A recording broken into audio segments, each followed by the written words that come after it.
What's going on, everyone? This is Kevin here, coming at you with 7 reasons to avoid getting the Samsung Galaxy A14 5G. So without further ado, let's get started. Now to clarify, for what it is, I do feel like the Galaxy A14 5G is actually a really great value. This phone is meant to be an affordable budget device that still gives us a lot of different features. That being said though, in this video, I want to point out a list of different things that you'll definitely want to know about prior to getting this phone so that there aren't any potential surprises. And if you're used to using more higher end Android smartphones, then with a device like this one, there is certainly going to be quite a few different compromises. Now coming in at number 1, definitely has to be the build materials. Now the Samsung Galaxy A14 5G is made completely of plastic, besides the display, which is made of glass. Now since the phone is made completely of plastic, it is certainly way more likely to get scratched up throughout the time that you own it, so I certainly recommend pairing it up with some sort of protective case. Now the materials on the back of it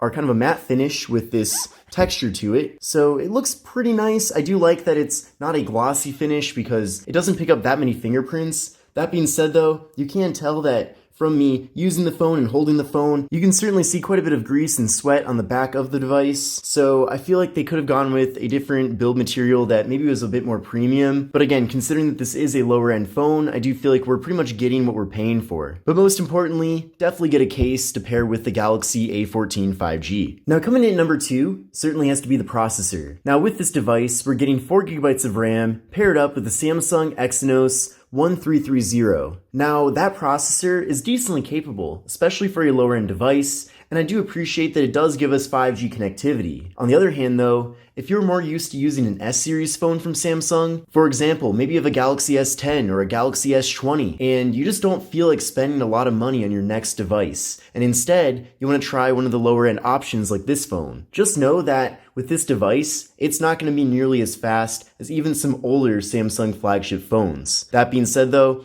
for what it is, as a lower end phone, I do feel like we are getting pretty good performance here, and overall, it does run pretty nicely. Now, I did run a benchmark test using Geekbench 5, and I'll show you the scores from that benchmark test right now, but I got a single core score of 527 and a multi-core score of 1662. So what I recommend doing is running this test on your current phone, and then compare those scores to these scores to see how the A14 5G measures up compared to what you currently have. Because I'm sure if you're wanting to get a brand new device, you're not looking to get one that's slower than the phone that you have right now. Now coming in at number 3, definitely has to be the notch with this device. So as you can see, right up top here, we do have a water drop notch for the front-facing camera. Now I do wish we got a hole punch for the front camera instead, and also I do wish the bezels all around the front panel here of the phone were a bit smaller. And in general, the design of this device really doesn't bring anything new, innovative, or different to the table here. We've been getting phones from Samsung and other brands for many years now that have pretty much the same form factor here,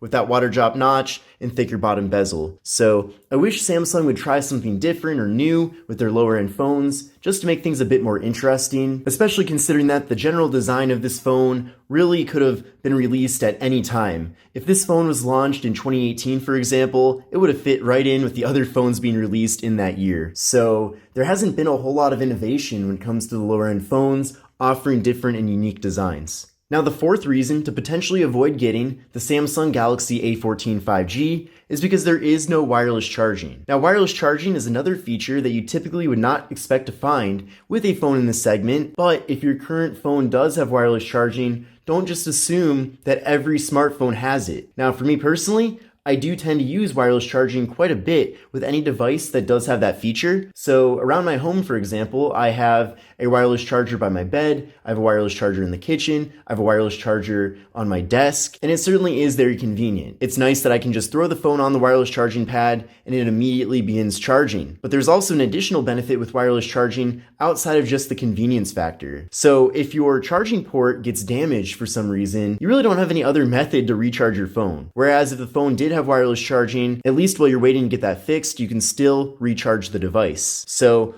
while I'm not surprised we don't have wireless charging here, I do wish we had it, and certainly I want you to be well aware that that feature is not present here. Now coming in at number 5, is that there is no ultra wide angle camera with the Samsung Galaxy A14 5G. Now, this device does have quite a few different cameras, and in general, I do think the cameras are a strong point here with the phone. But if your current device does have an ultra wide angle camera, and you expect that every Android phone, or any phone for that matter, has one, then just know that that feature is not here. Now, there have been other devices in the lower end from Samsung that have launched over the years that do have ultra wide cameras. So it's not like that feature is unheard of for the budget segment. But with the triple camera setup that we have here, we have a 50 megapixel main camera, a 2 megapixel depth sensing camera to assist with portrait mode, and we have a 2 megapixel macro camera for close-up images. And in addition to having portrait mode for the rear cameras, we also have portrait mode for the front camera as well. So it does work really well. I'll show you really quick how all the cameras look here. This is with the main camera right now. Then from here, we can go over to the More tab and access the macro camera and get really close up here and have things be in really good detail. Then we can exit out of there,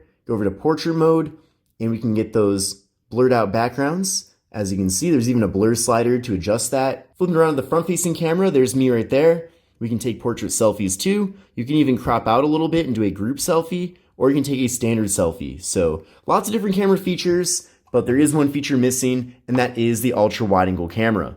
Now coming in at number 6, that is that there are no stereo speakers with the Samsung Galaxy A14 5G. Now if you're watching a video or listening to music or doing anything other than phone calls that involves audio, the audio will just be coming out of the single speaker on the bottom of the phone, which in itself is actually pretty decent. So you'll have no problem sitting back and relaxing and watching video content or listening to music on the device, but just know that you won't also be getting audio out of the earpiece, which is a feature that's typically found on more expensive, more premium devices. But again, just know that that feature is not here with this device, but it would have really been nice because, for example, if you want to watch a video in landscape and you're getting audio out of both here and here, that does give you a much more immersive audio listening experience. Now, if you do want to move a little bit up in the A series from Samsung, there is the A53 5G that has stereo sound and some other A series devices too. So it's not like you have to spend a ton of money to get stereo audio, but you're not getting that here with the A14 5G. And of course, the earpiece does serve its purpose for phone calls. And then coming in at number 7 to finish off my list of 7 reasons to avoid getting the Samsung Galaxy A14 5G,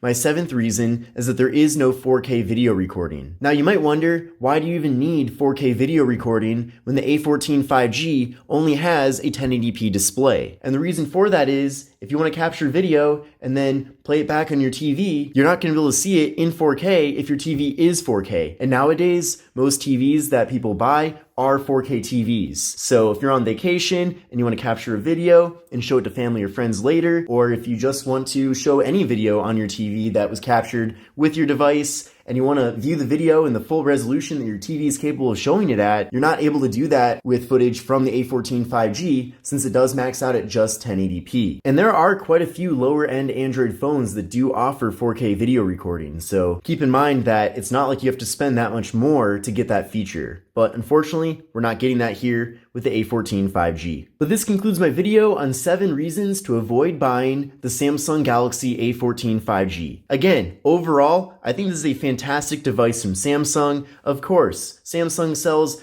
many different phones in many different categories for every type of consumer and every preference out there. So you shouldn't expect that every device they offer provides every feature out there because nobody would spend more on their more expensive devices. So I totally understand why the various things I mentioned in this video are not present here with the A14 5G. But on the other hand, I know some customers expect everything no matter what they buy. So I just want whoever's watching this video to know what this phone is lacking and the reason why it's a bit cheaper compared to some of the more premium options from Samsung. But most importantly, I hope this video was helpful to you. If it was, let me know in the comments section below. Certainly subscribe to the channel. But this is Kevin here. This is the Samsung Galaxy A14 5G, and I will see you in the next video. Take care and have a great rest of your day.